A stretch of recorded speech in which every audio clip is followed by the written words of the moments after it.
ऐका प्रकार नामाचा उच्चार रात्रंदिवस तुळसी माळ गळा गोपी चंदन टिळा हृदयी कळवळा वैष्णवांचा आषाढी कार्तिकी पंढरीची वारी साधन निर्धार नाही आवडी दिवासी तो ऐका प्रकार नामाचा उच्चार रात्रंदिवस एका जनार्दनी ऐसा ज्याचा नेम तो देवा परम पूज्य जगी आवडे दिवासी तो ऐका प्रकार नामाचा उच्चार रात्रंदिवस पांडुरंगा करो प्रणाम पांडुरंगा करो प्रणाम पांडुरंगा करो प्रणाम पांडुरंगा करो प्रणाम उतरे चरण संताजिया उतरे चरण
संजीवयत् किल शक्तिधर स्वधाम्ना अन्यांश्च हस्तचरण श्रवणत्वगादि प्राणान् नमो भगवते पुरुषाय तुभ्यं विभं वेणुनादं चरन्तं दुरन्तं स्वयं लीलया गोपवेशं ददान् गवां वृन्दकानन्दनं चारुहासं परब्रह्मलिङ्गं भजे पाण्डुरङ्गम् मनोज्वं मारुततुल्यवेगं जितेन्द्रियं बुद्धिमतां वरिष्ठं वातात्मजमनवितमुख्यं श्रीरामदूतं शरणं प्रपद्ये ब्रह्मानन्दं परमसुखदं केवलं ज्ञानमूर्तिं द्वन्द्वातीतं गगनसदृशं तत्त्वमस्यादिलक्ष्यम् एकं नित्यं विमलमचलं सर्वदी साक्षिभूतं भावातीतं त्रिगुणरहितं सद्गुरुं तं नमामि सद्गुरुं तं नमामि आता हृदय हे आपुले चौफाडुनिया भले वरी बैसवो पावले श्री गुरुची श्री ज्ञानराज माहुली श्री गुरुदेव नमो ज्ञानेश्वरा नमो ज्ञानेश्वरा नमो ज्ञानेश्वरा नमो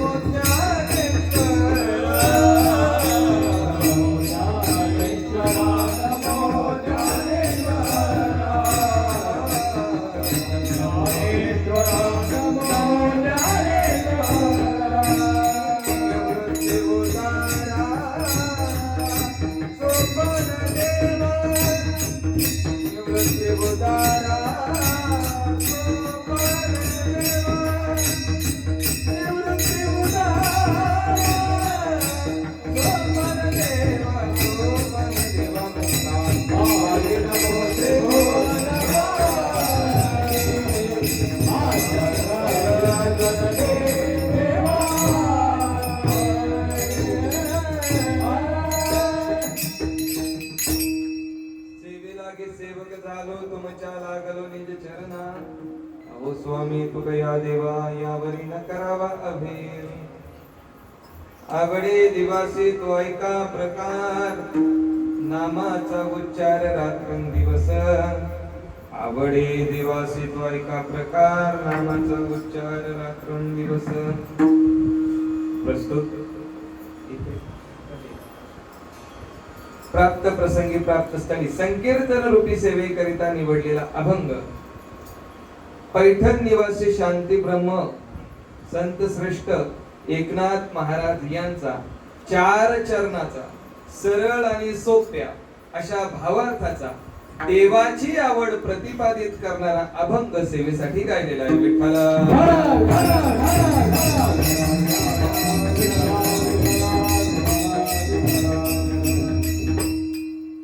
अभंगात नाथराय या ठिकाणी देवाची आवड प्रतिपादित करतात आणि ती प्रतिपादित करत असताना एकनाथ महाराज देवाच्या आवडत्या भक्तांची बाह्य आणि अंतर्लक्षणे यांचा विचार सांगतात.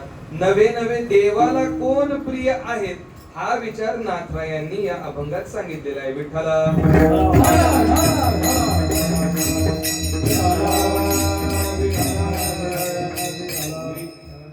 सेवेला सुरुवात करण्यापूर्वी निमित्ताचा परिचय किम निमित्ताने या ठिकाणी सेवा आज या ठिकाणी संपन्न होत आहे. आपल्या सर्वांना बहुश्रुत आहे.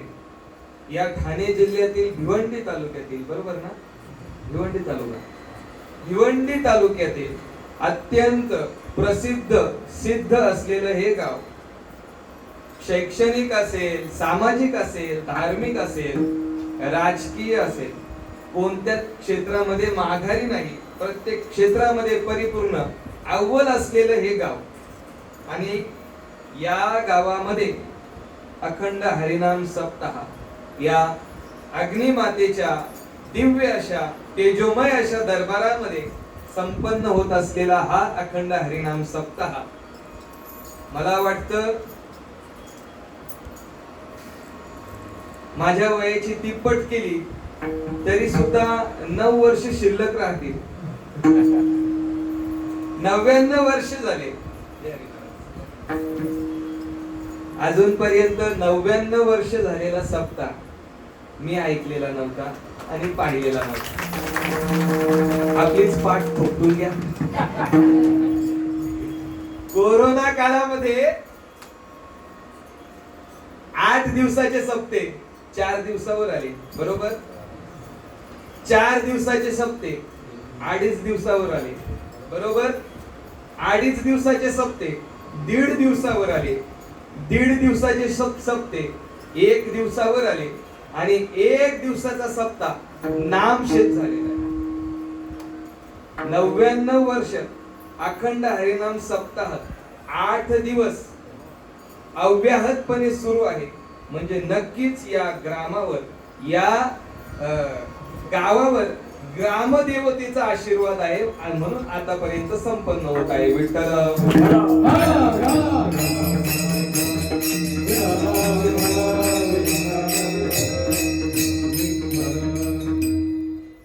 बाबांना विचारलं, आमच्या प्रल्हाद बाबांना विचारलं, बाबा बरं कदाचित तुम्हाला माहित असेल सप्ताह कोणी सुरू केला.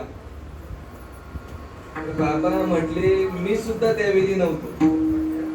आणि पत्रक असते, व्हॉट्सअप, फेसबुक, युट्यूब, इंस्टाग्राम असं काही सोशल मीडिया असतं तर गुगलवर सर्च करून पाहिलं असतं बाबा आमच्या पूर्वीच्या सप्ताहाचे मार्गदर्शक कोण होते.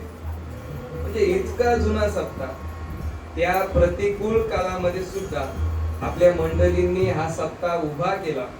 मधल्या मंडळींनी सांभाळले या उक्तीप्रमाणे तो सप्ताह सांभाळला आणि आपल्यासारख्या मंडळीने आज तागायत तो जिवंत ठेवलेला आहे. विठ्ठल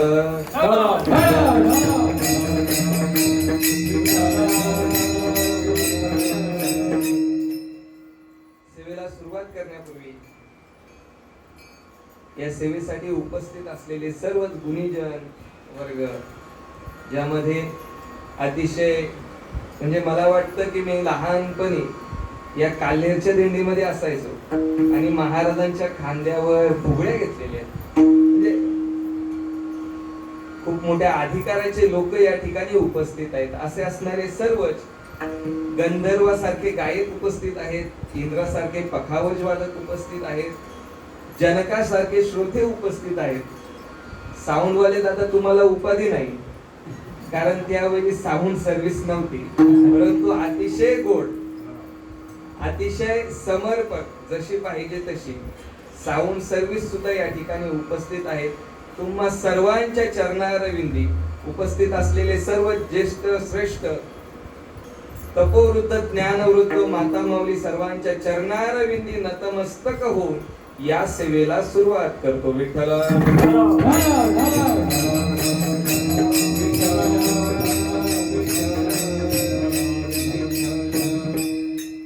सेवेसाठी गायलेला अभंग नाथ महाराजांचा आहे. नाथ महाराजांचं नाव घेण्यापूर्वी आपण त्यांना उपाधी दिलेली आहे, शांती ब्रह्म. आपल्या संत पंचायतनामध्ये 5 संत येतात, त्यापैकी ज्ञानोबाराय, नामदेवराय, नाथ महाराज, तुकोबाराय आणि निळोबाराय. प्रत्येक संतांकडे एक विशेष असा गुण आहे. ज्ञानोबारायांकडे पहा, ज्ञानोबाराय म्हटलं की ज्ञान आलं पाहिजे.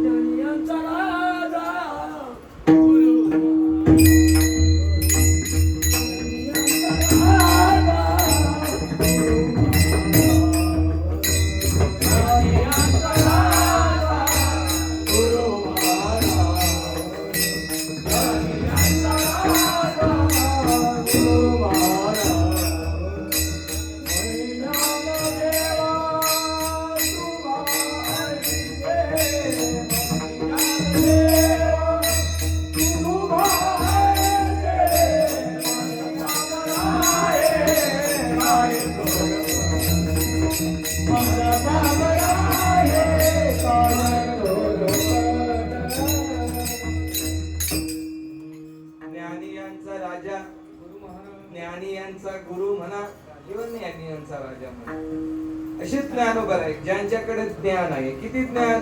चांगदेवरायांसारखा योगी ज्ञानोबारायांना शरण आला, म्हणतो काय, उपजताची ज्ञानी हे वर्म जाणूनी आले लोटांगणी चांद देवी. या योग्यतेचे ज्ञानोबाराय.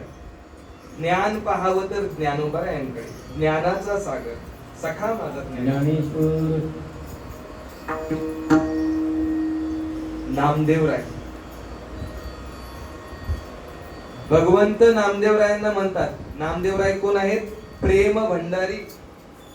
प्रेमाचा जर विचार केला, भगवंतावर कशा प्रकारचं प्रेम असावं, तर नामदेवरायांना विचारावं. तुकोबाराय, वैराग्याचा धगधगीत ज्वाला म्हणजे तुकोबाराय. किती वैराग्य! एका स्त्रीने यावं तुकोबारायांकडे, तुकोबारायांनी सांगावं, जाई व तू माते न करी सायास, आम्ही विष्णुदास तैसे होई. माझ्या राजांनी तुकोबारायांना नजरानं बहाल करावा. तुकोबारायांनी सांगावं, आम्ही तेने सुखी मनवा हरीचे दास. इतकं वैराग्य तुकोबारायांकडे. गुरुनिष्ठा निळोबारायांकडे पहा ना, देवाला सांगतात, देव आले तुकोबारायांच्या बदली. कधी कधी वेळ आली तर बदली कामगार पाठवावा लागतो, बरोबर ना महाराज काल परवा हजर नव्हते, मग कोणीतरी बदली आला असेल. तुकोबारायांच्या बदली देवाने जावं निळोबारायांना दर्शन देण्यासाठी. निळोबाराय सांगतात, देवा रॉंग नंबर, आम्ही नोलखीचे देवा, तुकयाचा दावा करीत असेल. इतकी गुरुनिष्ठा. म्हणून निळोबाराय कोण आहेत? सद्गुरु पारायण. गुरुनिष्ठा याचा विचार जर आपण केला तर निळोबारायांकडे पाहावं. आणि शांती कशी असावी याचा जर विचार आपल्याला करायचा असेल तर नाथरायांकडे पहा. विठ्ठल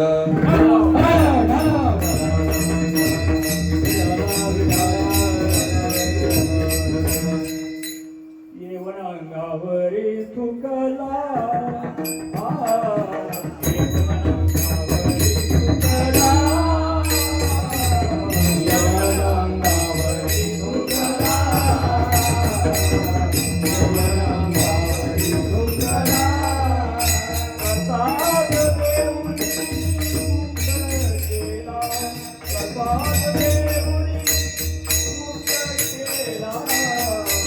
शांती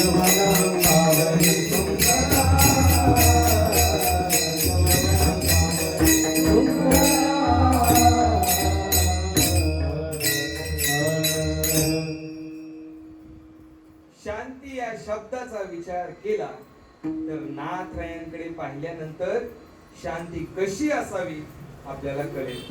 नाहीतर आपल्याकडे गंमत काय आहे, नाव असतं शांताबाई आणि भांडायला सगळ्यांच्या पुढे. परंतु शांती कशी असावी, यवनाने नाथरायांच्या अंगावर थुंकावं. नाथरायांनी 108 वेळा अंगावर थुंकला, 108 वेळा नाथरायांनी स्नान केलं. यवनाने माघार घेतली. नाथराय सांगतात हात जोडू नका, हात जोडू नका. तुमच्यामुळे आज मला 108 तीर्थाचं स्नान केल्याचं पुण्य एका दिवसामध्ये मिळालं. एवढी शांती. विठ्ठल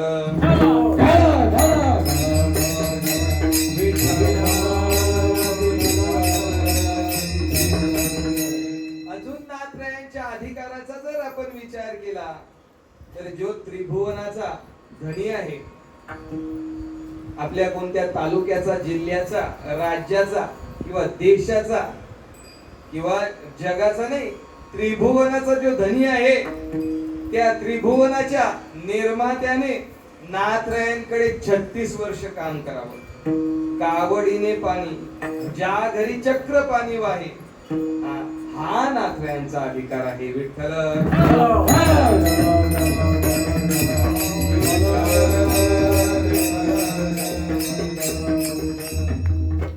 अशा अधिकाराचे नाथराय आणि त्या नाथरायांनी या अभंगामध्ये देवाची आवड प्रतिपादित केलेली आहे. आपल्या समोर 3 मुद्दे ठेवतो, लक्ष असू द्या.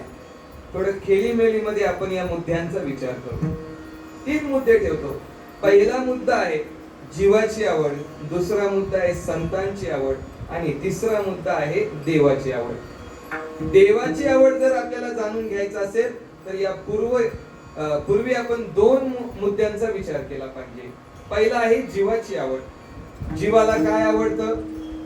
जीवाला पैसा आवडतो, पद पाहिजे, प्रॉपर्टी पाहिजे, संतान पाहिजे, संपत्ती पाहिजे.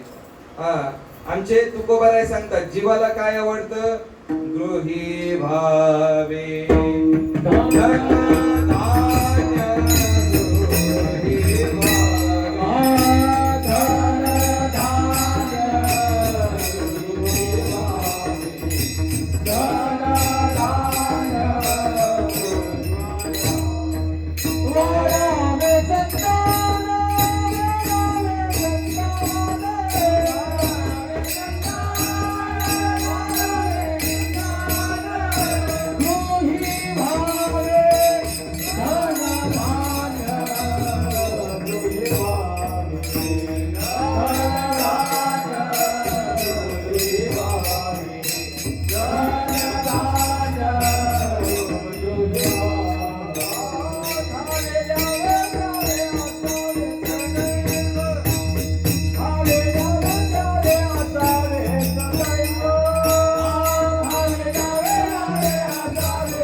जीवाला काय आवडतं? ल्यावे खावे बनवे असावे सदैव. जीवाची आवड ही आहे. आपल्याला काय आवडतं? एकतर आपल्याला पैसा पाहिजे किंवा आपली मुलं मला पाहिजे. आणि त्यातही आपली आवड कशी आहे? अस्थिर आहे, स्थिर नाही ना. काल जी भाजी आवडत होती ती आज आपल्याला आवडत नाही. खाऊन खाऊन कधीतरी वैताग येतो. आमच्या गावामध्ये पूर्वीचा काल होता. एक आजोबा वांग्याची शेती लावली होती, वांग्याची काशी केली होती. रात्रंदिवस वांगी आणि वांगीच. दिवसा केली वांगी, रात्री केली वांगी, सकाळी केली वांगी. बरं असं नाही ना, भाजीचा प्रकार सुद्धा एकच. ती काही बदलून नाही का बाबा चला काल हळदीवरची वांगी केली, आज मसाल्यावरची केली, रात्री भरीत वांगी केली, दुसऱ्या दिवशी चटणीची वांगी, असं नाही ना, एकच. वैतागला बाबा, वैतागला वांगी खाऊन आणि गेला नातीकडे जेवायला. आता नातीने सुद्धा विचार केला, खूप वर्षातून आपले आजोबा आले, बाबांच्या आवडीचीच भाजी करू.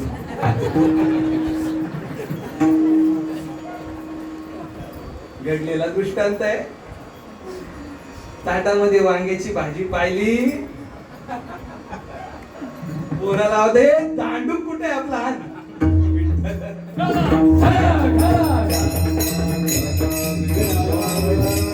जीवाची आवड अस्थिर आहे, स्थिर नाही.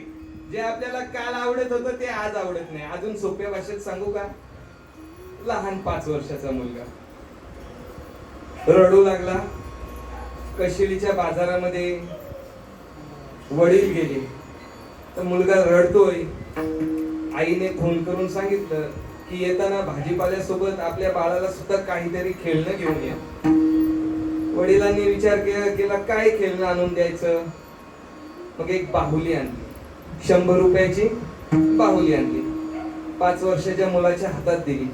आता जे रडणारे मूल होतं ना, ते हसू लागलं, त्या बाहुली सोबत खेळू लागलं. 25 वर्ष होऊन गेली. आता त्या लहान बाळाचं वय आता जवळपास तारुण्य अवस्थेत तो मुलगा आलेला आहे. आणि आता तो खूप रडू लागलेला आहे. खूप रडतो, जेवत नाही, कशावर चित्त नाही, कोणाला चांगला आवाज देत नाही, कोणाशी बोलत नाही, नीट झोपत सुद्धा नाही. आईला चिंता वाटू लागली. आईने वडिलांच्या कानात हलून जाऊन सांगितलं, आपलं बाळ उदास दिसतंय, पहा ना, त्याचं काहीतरी करा ना, त्याला काहीतरी आणून द्या ना. वडील पुन्हा बाजारात गेले. आता कशिलीचा बाजार थोडा छोटा होता. विचार केला चला ठाण्याला जाऊ. ठाण्याला डीमार्ट सुद्धा आहे, झुडिओ सुद्धा आहे, अजून कोणता मॉल, म्हणजे मोठे मोठे बाजार आहेत. चला मग ठाण्याला जाऊ. ठाण्याला गेले. पूर्वी 100 रुपयाची बाहुली आणली होती, आता विचार करतात 2500 रुपयाची बाहुली आणली. 100 रुपयाची बाहुली होती तेव्हा ते बाळ छोट होतं, त्याच्या एवढी ती बाहुली आणली होती. आता बाळ मोठं झालंय, आता त्याच बाळाच्या मापाची बाहुली आणली, 2500 रुपयाची आणून दिली बाळाकडे. बाळा काय रडतोस, ही घे बाहुली, आता खेळ. तो बाळ उत्तर देतो, बाबा ही बाहुली नको, चालणारी, बोलणारी, हसणारी, खेळणारी बाहुली आणून द्या विठ्ठल.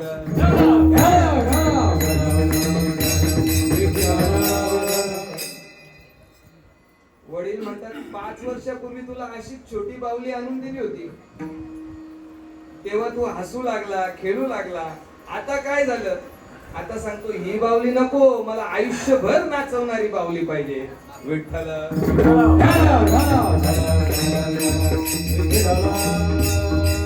जीवाची आवड अस्थिर आहे. जीवाची आवड कालांतराने बदलत राहते. अजून पुढे जाऊन सांगू का? पूर्वी कीर्तनकार दृष्टांत सांगायचे. एक व्यक्ती गेला चपलेच्या दुकानात, चप्पल घेतली, चांगली चप्पल घेतली, आणि दुसऱ्या दिवशी पुन्हा आला. म्हटला साहेब चप्पल बदलून द्या.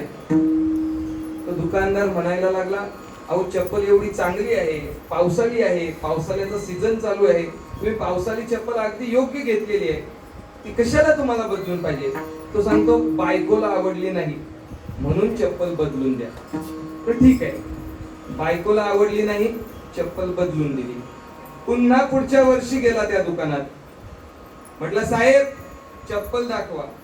त्यांनी चप्पल दाखवली, गेल्या वर्षी जी दिली होती ती. तो सांगतो ही नको, मला जी पूर्वी आवडत होती ना ती द्या. म्हटलं काय झालं, बायकोची आवड बदलली का? म्हटलं बायकोची आवड नाही बदलली, मी बायको बदलली विठ्ठला.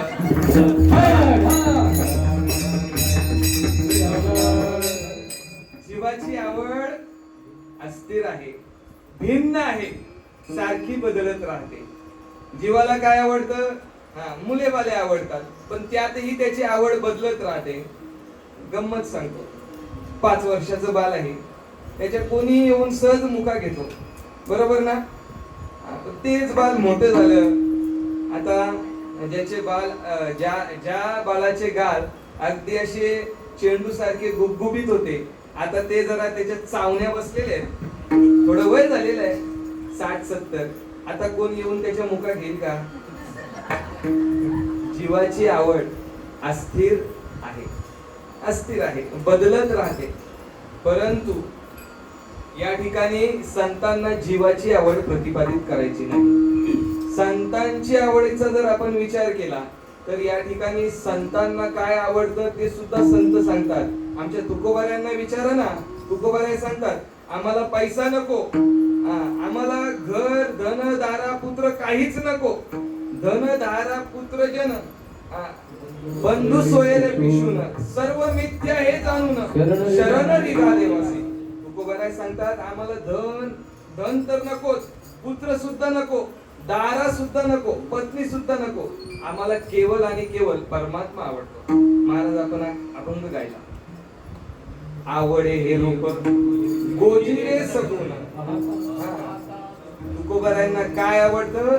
फक्त आणि फक्त परमात्म्याचं रूप आवडतं. आपण नेहमी एक अभंग गातो, माता माऊली तो अभंग म्हणा, तुका म्हणे माझे याची सर्व सुख.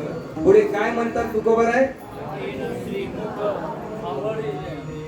पाहीन श्री मुख आवडीने तुका म्हणे माझे हेची सर्व सुख. तुकोबारायांना काय आवडतो? केवळ आणि केवळ परमात्मा आवडतो. आमच्या माऊली ज्ञानोबारायांना काय आवडतो? ज्ञानोबाराय सांगतात बहु आवडती जीवापासून, माझ्या जीवापेक्षा प्राणापेक्षा प्रिय असेल तर माझा परमात्मा मला प्रिय आहे. अजून आमच्या संतांना काय आवडतं? तुकोबाराय सांगतात आमचा पांडुरंग परमात्मा ज्या ठिकाणी राहतो ते ठिकाण आम्हाला आवडतं. जावे पंढरीसी आवडे मला.